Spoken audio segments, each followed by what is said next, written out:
এ পর্যায়ে আমরা ত্রিকোণমিতিক অনুপাতগুলোকে ব্যবহার করে আমরা খুবই মজার আরো কিছু টেকনিক দেখব, যাকে আমরা ট্রিক্সও বলতে পারি। সেই ক্ষেত্রে আমাদের এরকম একটা ষড়ভুজ প্রয়োজন, এরকম একটা ষড়ভুজ, এবং এই ষড়ভুজগুলোর নাম্বারিং আমরা এরকমভাবে করব। এখান থেকে আমরা অনেকগুলো জিনিস বের করতে পারবো খুব সহজেই। বিষয়গুলো খুবই কিন্তু মজা করে আমরা শিখবো, তাহলে আমাদের ত্রিকোণমিতিতে কোনোদিন আল্লাহর রহমতে কোনো সমস্যা হবে না। দেখো এখানে আমাদের যে 6টা অনুপাত, সেই 6টা অনুপাত আমরা এখানে লিখলাম, কিন্তু লেখার ক্ষেত্রে আমরা এরকমভাবে লিখবো: ট্যান, এরপরে সাইন, কস, এরপরে কট, কোসেক, সেক। এইটা আমরা সহজে মনে রাখতে পারি। দেখো প্রথমটাতে আমরা কি করব? টিএসসি, ঢাকা বিশ্ববিদ্যালয়ের টিএসসি খুব পরিচিত, তাহলে সেখানে আমরা টিএসসি এরকমভাবে মনে রাখলাম। তাহলে দেখো ট্যান পেয়ে গেলাম, সাইন পেয়ে গেলাম, কস পেয়ে গেলাম, 3টা মান আমরা পেয়ে গেছি, তাই না? এখন আমরা যে কাজটা করব সেটা হচ্ছে, আমরা এখানে প্রথমটাতে ট্যান বসালাম, এটা একটা বিন্দু, সাইন বসালাম, এরপরে কস বসালাম। এখানে আমরা কিভাবে মনে রাখলাম? সহজেই টিএসসি আমরা মনে রেখে ফেললাম। আচ্ছা, এরপরে আমাদের ট্যান, এই যে আমাদের যে ষড়ভুজটা আছে, ষড়ভুজ মানে কি? 6টা বাহু আছে। এরপরে প্রত্যেকটার সাথে তার বিপরীত বাহুকে আমরা কানেক্ট করে ফেললাম। এর সাথে কানেক্ট, এর সাথে এটা কানেক্ট করে ফেললাম, এর সাথে আমরা এটাকে কানেক্ট করে ফেললাম। করার পর এখন বাকি আছে কে? টিএসসি তো আমরা দিলাম, ট্যান দিলাম, সাইন দিলাম, কস দিলাম। এখন আরো বাকি আছে কে? আরো 3টা। ট্যানের বিপরীত কে? কট। তাহলে ট্যানের যে বিপরীত বাহুটা আছে সেখানে লিখলাম কট। সাইনের বিপরীত কে? কোসেক, তাহলে তাকে আমরা সরাসরি এখানে লিখলাম। আবার কসের বিপরীত কে? সেক। তাহলে দেখো আমরা একটা টেকনিক কিন্তু এখান থেকে শিখে ফেললাম। আমাদের 1 নাম্বার টেকনিক জানা শেষ। টেকনিক নাম্বার 1, টেকনিক 1 আমরা কিন্তু এখান থেকে জেনে ফেললাম যে টিএসসি মনে রাখলাম, ট্যান, সাইন, কস। এরপরে কার বিপরীত কে? আমরা প্রথমে একটা কি শিখেছিলাম? যোগফল কত। আমরা কিন্তু এরকম ভাবে সহজেই এই যে আমাদের যে একটা ষড়ভুজ আছে, ষড়ভুজ দ্বারা খুব সহজেই মনে রাখতে পারি। আচ্ছা, 1 নাম্বার টেকনিক গেল। 2 নাম্বার টেকনিক হচ্ছে আমাদের এখানে দেখো, এখন আমার এখানে আমি ঘড়ির কাঁটার দিকে ঘুরতে পারি, ঘড়ির কাঁটার বিপরীত দিকে ঘুরতে পারি। আমি যদি এই দিক থেকে এই দিকে আসি তাহলে হচ্ছে ঘড়ির কাঁটার দিকে, আর আমি যদি এই দিক থেকে এই দিকে যাই তাহলে সেটাকে বলবো আমরা ঘড়ির কাঁটার বিপরীত দিকে। যদি ঘড়ির কাঁটার দিকে ঘুরি তাহলে ইংরেজিতে তাকে বলা হয় ক্লকওয়াইজ, আর আমি যদি ঘড়ির কাঁটার বিপরীত দিকে ঘুরি তাহলে তাকে বলা হয় অ্যান্টি ক্লকওয়াইজ। এখন দেখো 2 নাম্বার টেকনিক হচ্ছে এখানকার যে কোনো পাশাপাশি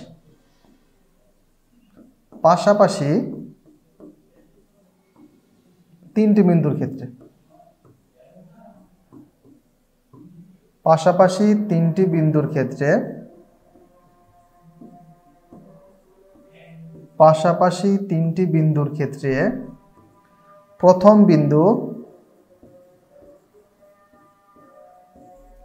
বিন্দু ইকুয়াল টু দ্বিতীয় বিন্দু ডিভাইডেড বাই তৃতীয় বিন্দু।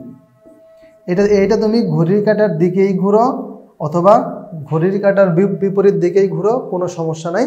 তুমি যে কোনো দিকেই ঘুরো না কেন, পাশাপাশি 3টা, মানে ধরো ট্যান যদি ধরি তাহলে সাইন কস, কস ধরলে কট কোসেক, অথবা কস ধরলে সাইন ট্যান, যাই হোক না কেন প্রথম বিন্দু ইকুয়াল টু দ্বিতীয় বিন্দু ভাগ তৃতীয় বিন্দু। বিষয়টা কিভাবে দেখো, ট্যান সমান, আমরা যদি এই বিন্দুটাকে ধরি, আমরা যদি এই দিকে ঘুরি ঘড়ির কাঁটার দিকে, তাহলে আমরা লিখতে পারি যে ট্যান থিটা সমান sine theta divided by cos theta. আবার তুমি যদি এইভাবে ঘুরো, মানে ঘড়ির কাঁটার বিপরীত দিকে যদি ঘুরো, তাহলে লিখতে পারো ট্যান থিটা সমান sec theta divided by cosec theta, sec theta divided by cosec theta. আবার তুমি এখানে যে কোনো বিন্দু ধরো, আমি যদি এখানে কসটাকে ধরি, ধরো আমি যদি এখানে কসটাকে ধরি, তাহলে সেই ক্ষেত্রে আমরা লিখতে পারি যে কস থিটা সমান cot theta divided by cosec theta. আবার যদি আমি এই দিকে আসি তাহলে কস থিটা সমান হবে হচ্ছে sine theta divided by tan theta. এটা মানে এটা তোমার এখানে তুমি যে রকম ভাবে ঘুরো, ক্লকওয়াইজ অ্যান্টি ক্লকওয়াইজ, যে রকম ভাবে ঘুরো না কেন, এটা সারা জীবন সবসময় এই শর্তটা মেনে চলবে। প্রথম বিন্দু ইকুয়াল টু দ্বিতীয় বিন্দু ডিভাইডেড বাই তৃতীয় বিন্দু, এটা সারা জীবন ফিক্সড। এই কিন্তু এই যে আমাদের যে টিএসসি এবং বাকি মানগুলো এরকমভাবে বসাতে হবে, না হলে কিন্তু হবে না। তুমি এখানে ট্যান বসালা, এখানে বসালা সাইন, আবার এখানে বসালা হচ্ছে কট, এরকমভাবে করলে কিন্তু হবে না। আচ্ছা, তাহলে আমরা আরেকটা টেকনিক শিখে গেলাম। এখন দেখো এখান থেকে তুমি যে কোনোভাবে, যেমন দেখো আমাদের ট্যান থিটা সমান কত, sine theta by cos theta. Cos theta আমার সমান আমরা কি পেয়েছি, sine theta by tan theta. দেখো কসটাকে যদি আমরা এইভাবে দিয়ে দেই, ট্যানটা কিন্তু নিচে চলে আসে, তার মানে আমাদের এটা কিন্তু ঠিক আছে। তাহলে আমরা দুইটা টেকনিক কিন্তু এখান থেকে কি শিখে গেলাম। এরপরে প্রথম টেকনিকটা কি শিখেছিলাম, এই যে আমাদের যে টিএসসি, তাহলে সরাসরি যে কানেক্টেড সেই কি একটা আরেকটার বিপরীত, এটা আমরা শিখলাম। এরপর হচ্ছে তৃতীয় টেকনিক, 3 নাম্বার টেকনিকটা হচ্ছে, এখন আমরা এটাকে নাম্বারিং করি। ধরো এটা আমাদের 1 নাম্বার, একটা খালি দিয়ে এটা হচ্ছে 2, আর একটা খালি দিয়ে এটা হচ্ছে 3। এখন আমাদের এই যে আমরা নাম্বারিংটা করলাম, এখন এই নাম্বারিং এর ক্ষেত্রে আমাদের ধরো এখানে দিলাম হচ্ছে 1, এই যে মাঝখানে যেটা আছে, মাঝখানে যে অংশটুকু আছে এটাকে দিলাম হচ্ছে 1, মানে এই যে সংযোগ স্থল, এই যে আমাদের যে সংযোগ স্থলটা আছে এইটুকুকে দিলাম, এইটার নাম দিলাম হচ্ছে 1। তাহলে সেই ক্ষেত্রে আমাদের এই যে প্রথম টেকনিকটা ছিল, সেই প্রথম টেকনিকের ক্ষেত্রেও কিন্তু আমরা tan থিটা সমান 1 বাই cot থিটা লিখতে পারি, আবার sin থিটা সমান 1 বাই cosec থিটা লিখতে পারি, আবার cos থিটা সমান 1 বাই sec থিটাও লিখতে পারি। প্রথম ক্ষেত্রে ওটা কাজে লাগাতে পারি। আবার আমরা দেখো প্রথম ক্ষেত্রে sin, এরপরে হচ্ছে একটা বাদ দিয়ে আরেকটা নিলাম, একটা বাদ দিয়ে আরেকটা নিলাম, তাহলে আমাদের এই একটা ঘর চলে আসলো, এটাকে আমরা দিতেছি 1 নাম্বার, এটা 2, এটা হচ্ছে 3। এখন আমরা এই 3টা ঘর নিয়ে কাজ করব। তাহলে আমাদের টেকনিক নাম্বার 3, সেটা আমরা এইটার ক্ষেত্রে কিভাবে কাজে লাগাবো দেখো। প্রথম ক্ষেত্রে এটা সবসময় ক্লকওয়াইজ ঘুরবে। আমি এখন যে সূত্রটা দিতেছি এটা সবসময় ক্লকওয়াইজ ঘুরবে। এটা সূত্রটা হবে যে আমি যেখান থেকে বিন্দুটা নিচ্ছি, প্রথম বিন্দু তার স্কয়ার প্লাস দ্বিতীয় বিন্দু তার স্কয়ার ইকুয়াল টু হবে হচ্ছে তৃতীয় বিন্দু তার স্কয়ার। প্রথম বিন্দু মানে আমি এখানে কিন্তু এই 3টাকে ধরতে হবে, এই একটা এবং এই একটা, মানে এই ঘরটা তোমার ধরতে হবে, এই ঘর ধরতে হবে এবং এই ঘর ধরতে হবে। কার জন্য? 3 নাম্বার যে টেকনিক আছে তার জন্য। আমরা কি লিখলাম, প্রথম বিন্দু স্কয়ার প্লাস দ্বিতীয় বিন্দু স্কয়ার ইকুয়াল টু তৃতীয় বিন্দু স্কয়ার। তাহলে দেখো প্রথম বিন্দু এখানে আসে, এবং এই টেকনিকটা সবসময় কি ক্লকওয়াইজ, মানে ঘড়ির কাঁটার দিকে ঘুরতে হবে। তাহলে ঘড়ির কাঁটার দিকে যদি ঘুরে, একটু খেয়াল করো, প্রথমে আমরা এইটার ক্ষেত্রে আসি 1 নাম্বার। তাহলে 1 নাম্বারের ক্ষেত্রে আমরা এখান থেকে কি লিখতে পারি? 1 নাম্বারের ক্ষেত্রে আমরা এখান থেকে লিখতে পারি যে সাইন, তাহলে প্রথম বিন্দুকে সাইন, তাহলে সাইনের উপর যদি আমরা স্কয়ার করি তাহলে সাইন স্কয়ার থিটা প্লাস, এরপরে দ্বিতীয় বিন্দু কি আছে কস, তাহলে এখানে হবে কস স্কয়ার থিটা ইকুয়াল টু কত, তৃতীয় বিন্দুকে 1। এইটা হচ্ছে আমাদের তৃতীয় বিন্দু, sine square theta plus cos square theta সমান কত, 1। তাহলে sine square theta plus cos square theta সমান 1।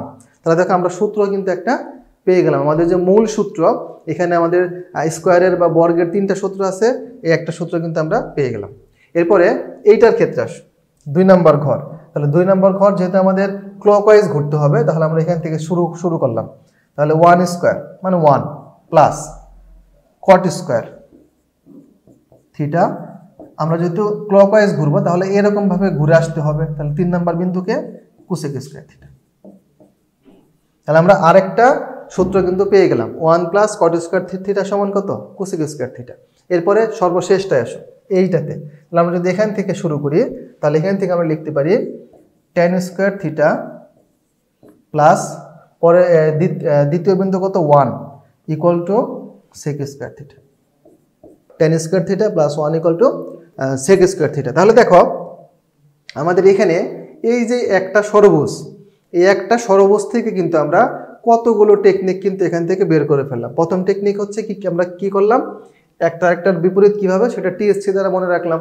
এরপরে দ্বিতীয়ত হচ্ছে পাশাপাশি 3টা বিন্দুর ক্ষেত্রে প্রথম বিন্দু সমান হচ্ছে দ্বিতীয় বিন্দু ভাগ তৃতীয় বিন্দু। এটা ক্লকওয়াইজ অ্যান্টি ক্লকওয়াইজ যাই হোক, মানে ঘড়ির কাঁটার দিকে বিপরীত দিকে যাই হোক একই জিনিস হবে। এরপরে আরেকটা জিনিস কি বললাম, এই 3টার ক্ষেত্রে এই যে এখানে একটা মানে প্রথম অংশ, এটা যদি আমরা 1 ধরি, এটা যদি 2 হয়, এটা 3 হয়, এটা 4 হয়, এটা 5 হয়, এটা 6 হয়, তাহলে সেই ক্ষেত্রে বিজোড় নাম্বারিংগুলো যদি আমরা করি, অথবা যেহেতু আমরা টিএসসি এখান থেকে শুরু করেছি, আমরা নাম্বারিংটাকে একটু চেঞ্জ করে দেই, তোমাদের একটু সহজ করে দেই বিষয়টা। যেহেতু আমরা টিএসসি এখান থেকে শুরু করেছি, তাহলে এটাকে আমরা ধরলাম 1 নাম্বার ঘর, 1 নাম্বার ত্রিভুজ, এটা 2, এটা 3, এটা 4, এটা 5, এটা 6। এখান থেকে যেগুলো জোড় ঘর, যেগুলো জোড় সেটার ক্ষেত্রে হিসাব করো। তাহলে জোড় ঘর কোনটা? এটা। বিষয়টা আমরা একটু সহজ করে দিলাম সহজে মনে রাখার জন্য। তারপরে এটা, এরপর হচ্ছে এটা। 1, 3, 5 তো বিজোড়, তাহলে যেগুলো জোড় ঘর সেই ঘরগুলো হচ্ছে এই ঘর। তাহলে সেই ঘরগুলোর ক্ষেত্রে আমরা এটা অবশ্যই কি ঘড়ির কাঁটার দিকে ঘুরতে হবে। তাহলে প্রথম বিন্দু স্কোয়ার প্লাস দ্বিতীয় বিন্দু স্কোয়ার ইকুয়াল টু তৃতীয় বিন্দু স্কোয়ার। তাহলে সেইগুলোকে আমার মান বসালে আমরা 1টা 2টা এবং এই 3টা সূত্র কিন্তু এখান থেকে খুব সহজেই বের করতে পারি। তাহলে দেখো আমরা একটা ষড়ভুজের মাধ্যমে কত জিনিস ত্রিকোণমিতির কত গুরুত্বপূর্ণ জিনিসগুলো কিন্তু এখান থেকে আমরা সহজেই বের করতে পারলাম। তাহলে আশা করি এই বিষয়গুলো বুঝতে পেরেছো সবাই। ধন্যবাদ সবাইকে।